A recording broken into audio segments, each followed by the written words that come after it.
It's supposed to guarantee safe passage for people trapped in Aleppo, but a Russian and Syrian government plan to set a humanitarian corridor has triggered controversy. So what's Moscow's motive behind the plan? And why are others suspicious? This is Inside Story.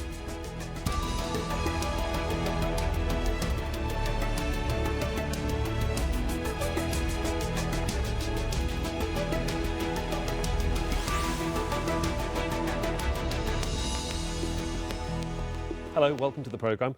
I'm Sohail Rahman. More than 150 families and some opposition fighters have left the rebel-held areas of the northern Syrian city of Aleppo. Government and Russian forces say they've opened humanitarian corridors to allow people to leave the besieged city. Earlier this week, the Syrian president had offered amnesty to opposition rebels who put down their arms and surrender in the next 3 months.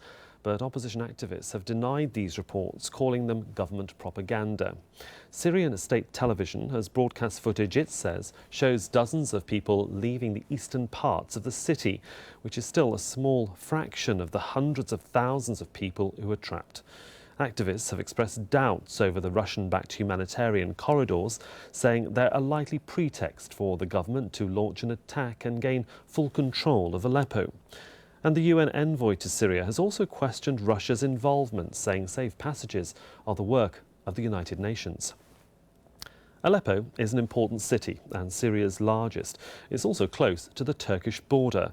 Since 2012, it has been divided between the government-controlled west and rebel-held east. But earlier this month, the government, with Russia's backing, completely closed the main road into the rebel-held areas, effectively trapping around 300,000 people living there. Now, there are reportedly 3 safe humanitarian corridors out of Aleppo, set up by the government and Russia, and a 4th for rebels near Castello Road to be able to leave. An estimated 13.5 million Syrians are in desperate need of humanitarian aid across the country. The UN and other agencies have managed to reach some besieged areas this year, but have faced fierce resistance and safety concerns. Earlier this month, the UN airdropped food to the province of Haseka, where 250,000 people were cut off from basic supplies during ISIL control. In June, government forces reportedly dropped barrel bombs on Doha suburb in Damascus after it had received its first food aid delivery in 4 years. And back in January and February, aid was delivered to several besieged areas in the Damascus suburbs, including government-controlled Madea, Zabadani and Mu'adamiya.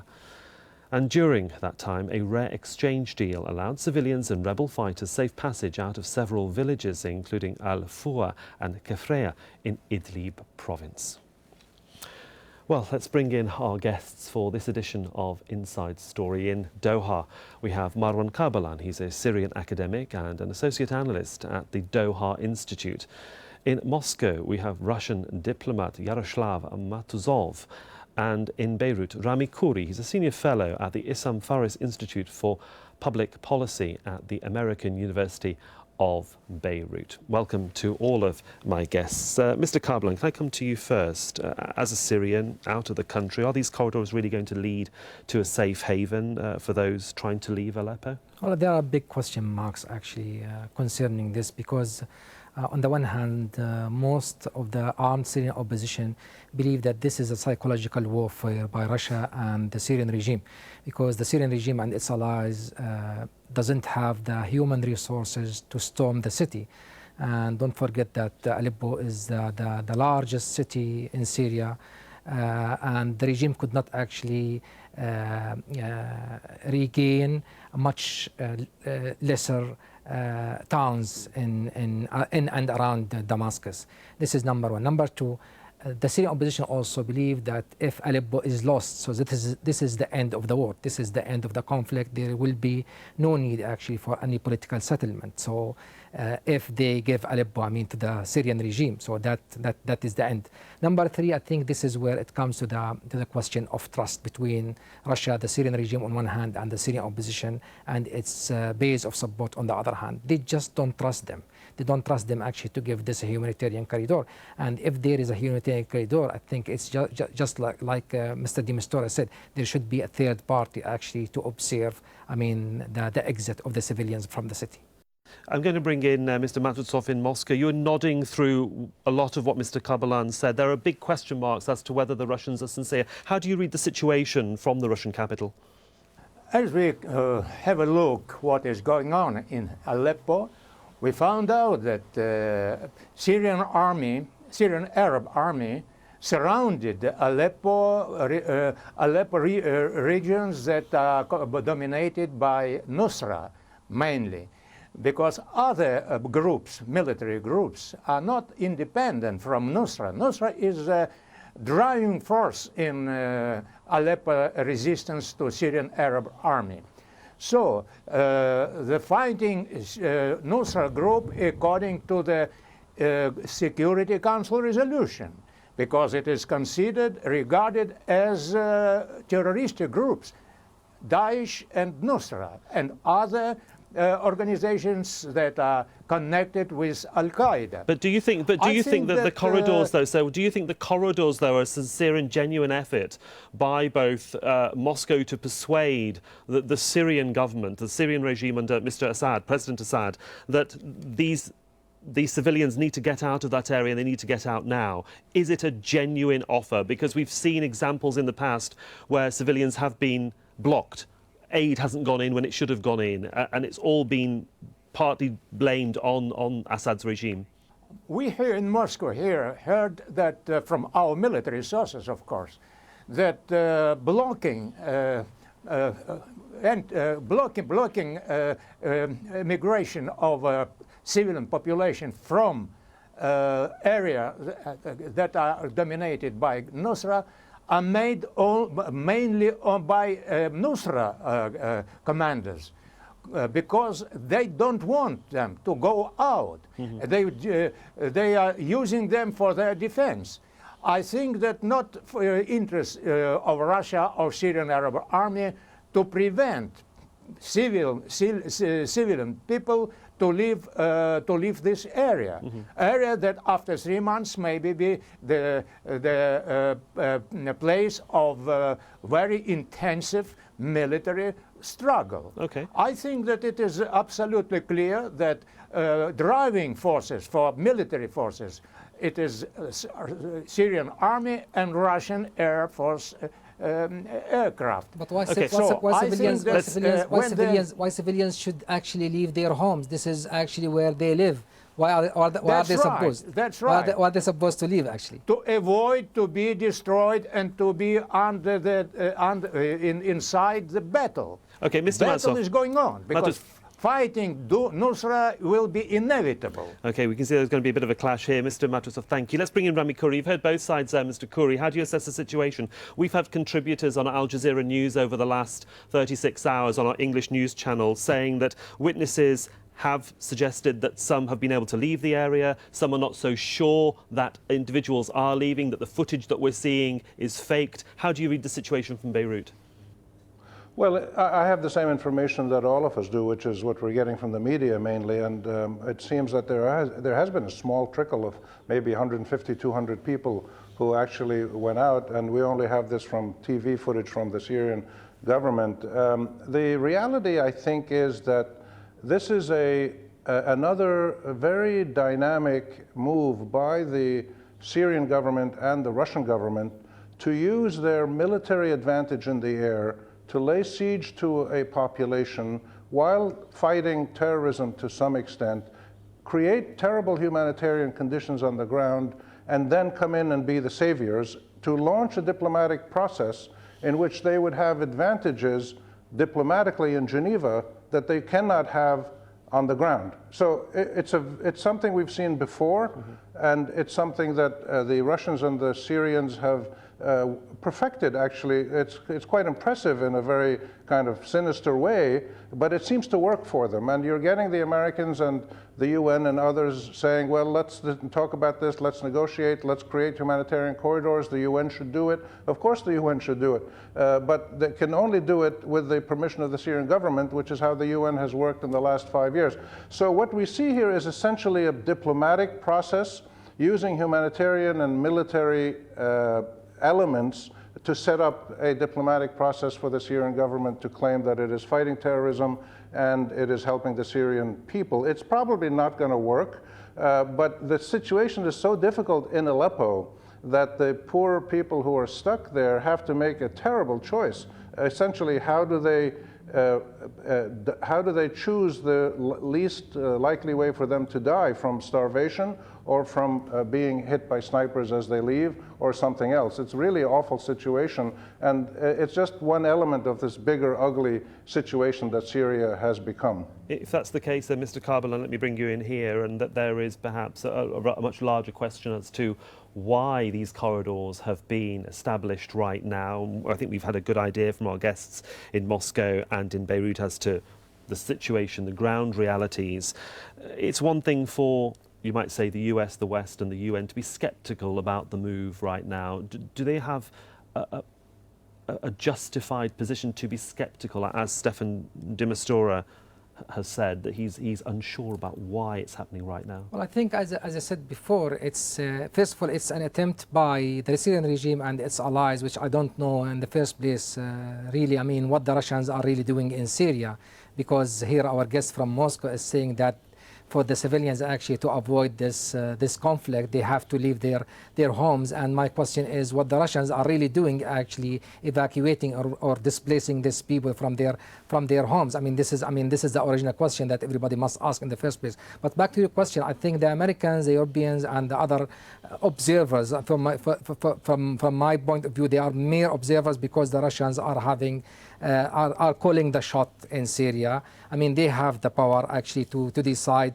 They have the power to dictate their will on the ground. And the Russians and the Americans, the only thing that they could do so far is to ask the Russians actually to perhaps give this safe passage for the civilians to get out of Aleppo, because I don't know in the first place if the Americans actually are pleased with what the Russians are doing against what they describe as terrorist organizations and Nusra and the like-minded groups. But at the end of the day, I believe, yes, the people of Aleppo should be given this safe passage at the end of the day. But I don't think the Russians and the Syrian regime, who are considered as enemy by those people, are the one who are entitled to do that for them.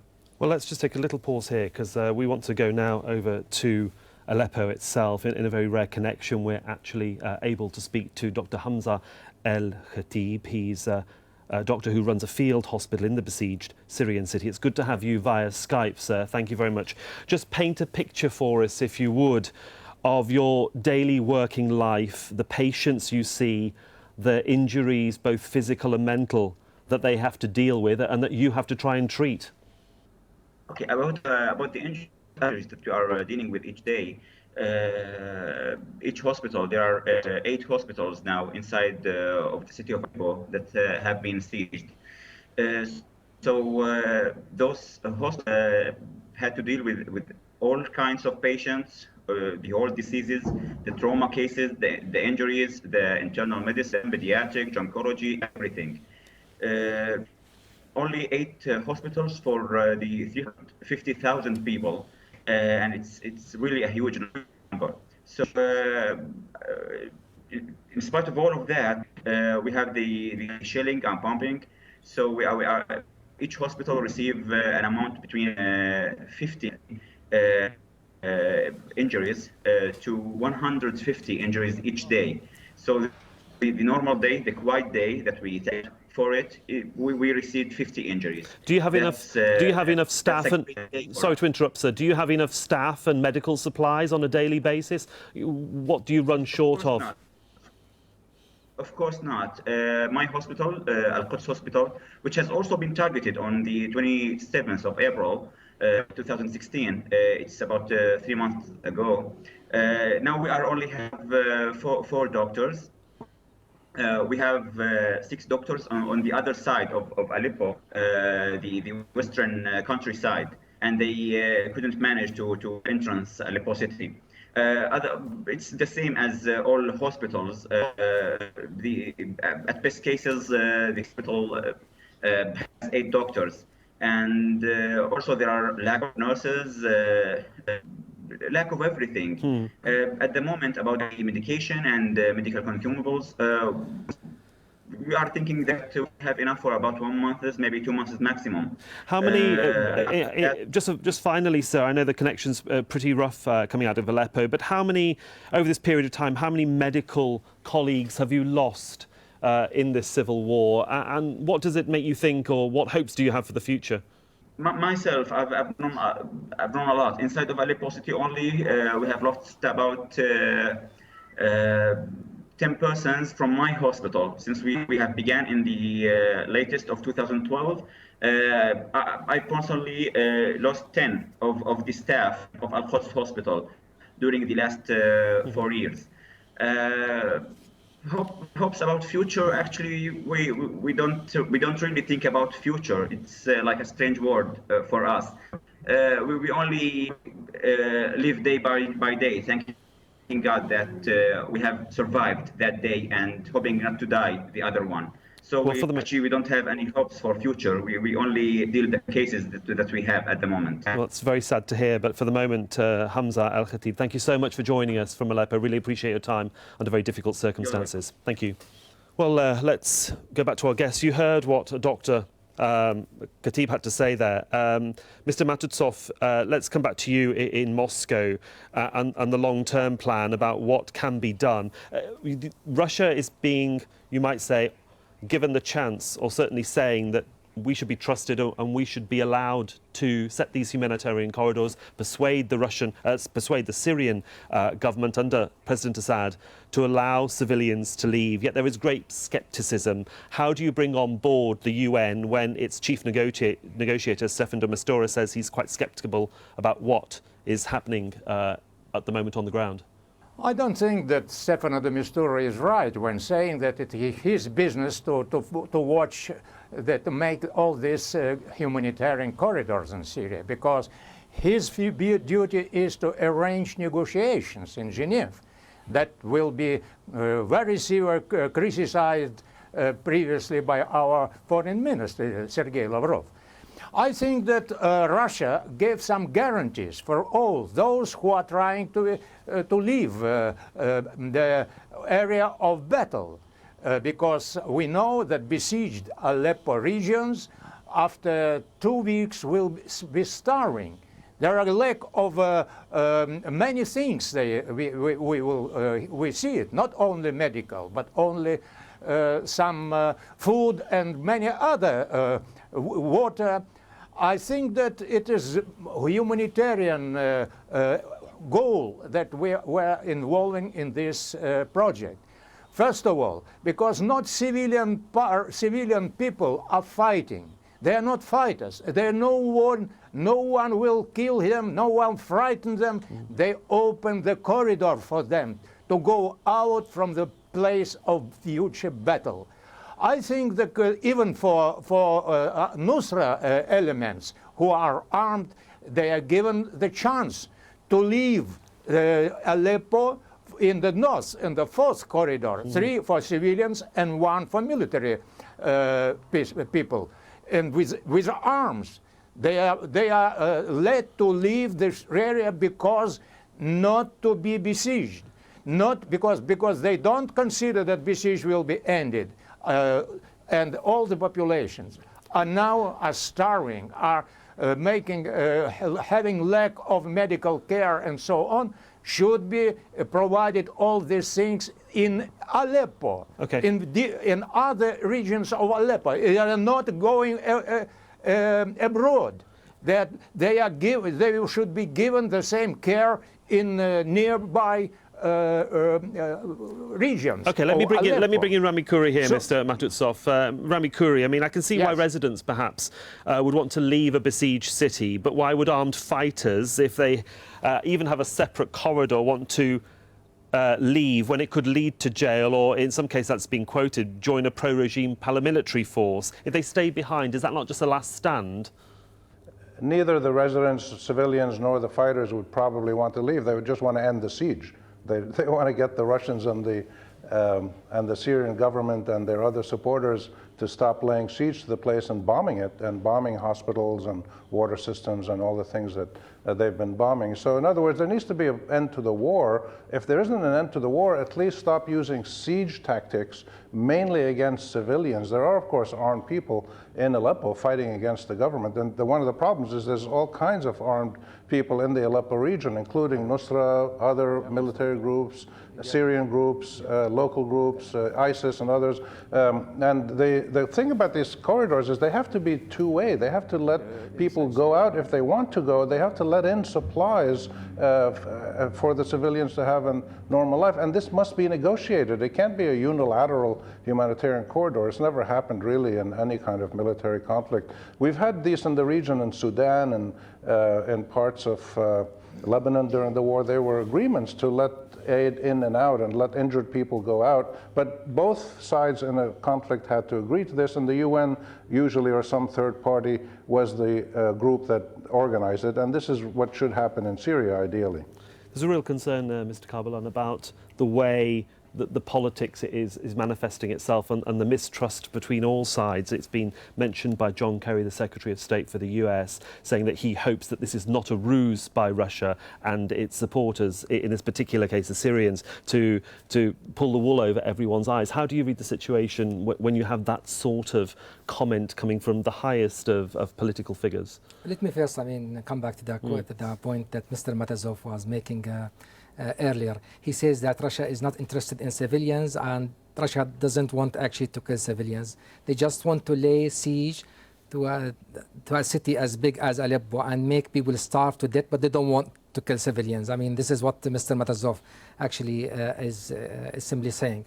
As far as Mr. John Kerry is concerned, and I think here, I don't know if the U.S. position here or U.S. policy is of any relevant, because as I said earlier, Russia is the main force here on the ground. Russia is doing whatever it wants in Syria, and the Americans are just actually protesting and sometimes condemning what the Russians are doing in Aleppo and in other places. So I don't think the Americans here, at least from a Syrian point of view, the American position here is really relevant or important for those who are getting killed and who are actually preparing themselves to starve, to death, as the Russians are laying this siege, to the city of Aleppo. Rami, Khouri, can I bring you in here? You just heard what Mr. Kabalan said about, the way the Russians, do they have an upper hand here in this situation? And is it just a case that the United States and the West can only protest? That's all it can do? Absolutely, the Russians have an upper hand temporarily, diplomatically and militarily, working with the Syrian government and Iran and Hezbollah supporting the Syrian government. And they keep taking these initiatives. And as I said, the Russians have done this in a rather impressive way, but in a rather cruel way as well, because it's based on laying siege to civilian areas and having hundreds of thousands of people under pressure, some of them starving in other parts of the country. We've seen this happen around Damascus and other places. So the Russians clearly are dictating the pace of events, and the Americans and the UN and others are having to respond, try to engage the Russians in a political, diplomatic discussion, try to achieve a ceasefire, try to do some humanitarian corridors, maybe some safe areas one day. And so there is very much a Russian dominance right now of the political initiatives, but that process has only seen the humanitarian situation worsen, the military conditions get more drastic, more refugees, more death, more suffering. So the Russians are certainly in a dominant position in a really ghastly and cruel and inhuman and vulgar process in which millions and millions of Syrians have been displaced and hundreds of thousands have died. So it's not something that Russia can be proud of, I think, but the world has to engage with the Russians, with the Syrians, with the Iranians and everybody else to find a political resolution. The Americans are totally clueless. They have no idea what to do, and they've been doing this for the last 2 or 3 years, unfortunately. Well, unfortunately, we have to leave it, and I think we'll be looking very closely, certainly in the coming hours, at what happens with these humanitarian corridors. To all of my guests, to Vyascheslav Matuzov in Moscow, to Rami Khouri in Beirut, and to you, Marwan Kabalan, here in Doha. And thank you for watching this edition of Inside Story. You can see the programme again anytime by visiting our website at aljazeera.com. And for further discussion, go to our Facebook page. That's facebook.com/ Al Jazeera Inside Story. And you can also join the conversation on Twitter at our handle #at Al Jazeera Inside Story. From me, Sohail Rahman, and the whole team here, thanks very much for your time and your company. Bye for now.